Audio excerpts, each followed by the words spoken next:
Hey everyone, I wanted to do a review of this Camo deck screw install tool.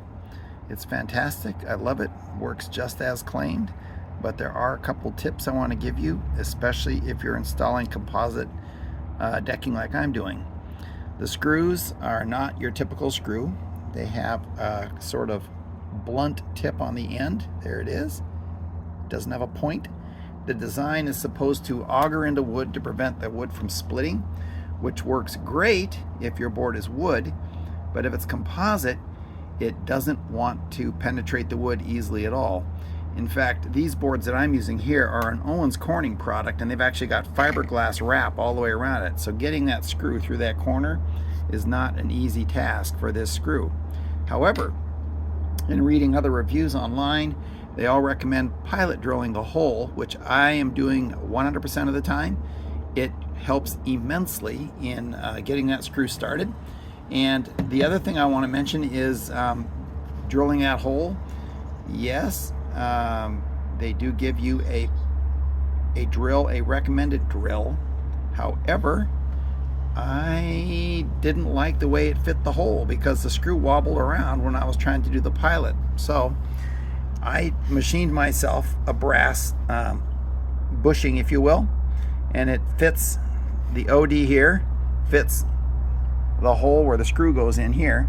It fits that rather closely, and then it extends down far enough and stops the drill point about maybe a quarter of an inch. Well, it looks like it's more than a quarter of an inch, but it's only about a quarter of an inch into the edge of the board, and it works perfect. And this thing is, I'm actually going to let Camco know about this issue and see if they might supply some sort of an adapter bushing or a drill bushing that other customers can use in the future. It really helps prevent the drill from wobbling around when you're doing that pilot hole. The second thing I want to mention is when you're pushing on these boards, it's got a pre-installed spacer up here which controls the space here. It's either 3/16 or 1/16. It's not actually 1/16, it's more like 90 thousandths, which is like 3/32, but it's very tight, as you can see.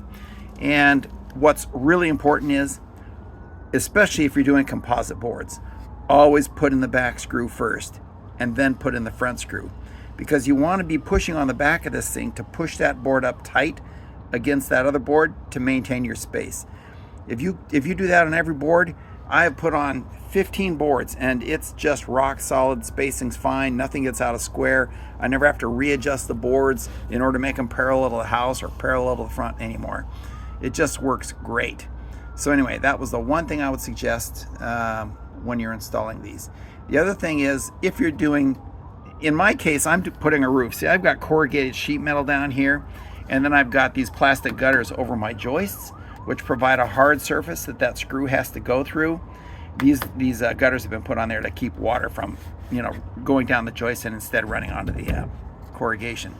But anyway, make sure that you're pushing down on this tool when that screw tries to enter this material here, because the board is going to want to try and lift up on you a little bit. And so you just want to make sure you're holding down on that. Maybe you can put your knee right here to hold it down, but it's not that bad once you get used to it. If you're just drilling through wood, it's not going to be a problem. I was even drilling through, see, I've got plastic here from years ago, but I've got some steel there, steel sheet metal, and aluminum there. Going through those two materials really isn't a problem, but as soon as you get to something harder like this plastic, then it's a problem. So anyway, that's my review of this tool. I think it works great. I wouldn't hesitate at all to buy another one. Yeah, it does take you a little longer because you have to pilot drill the hole and use the tool, but all in all, the results are pretty good.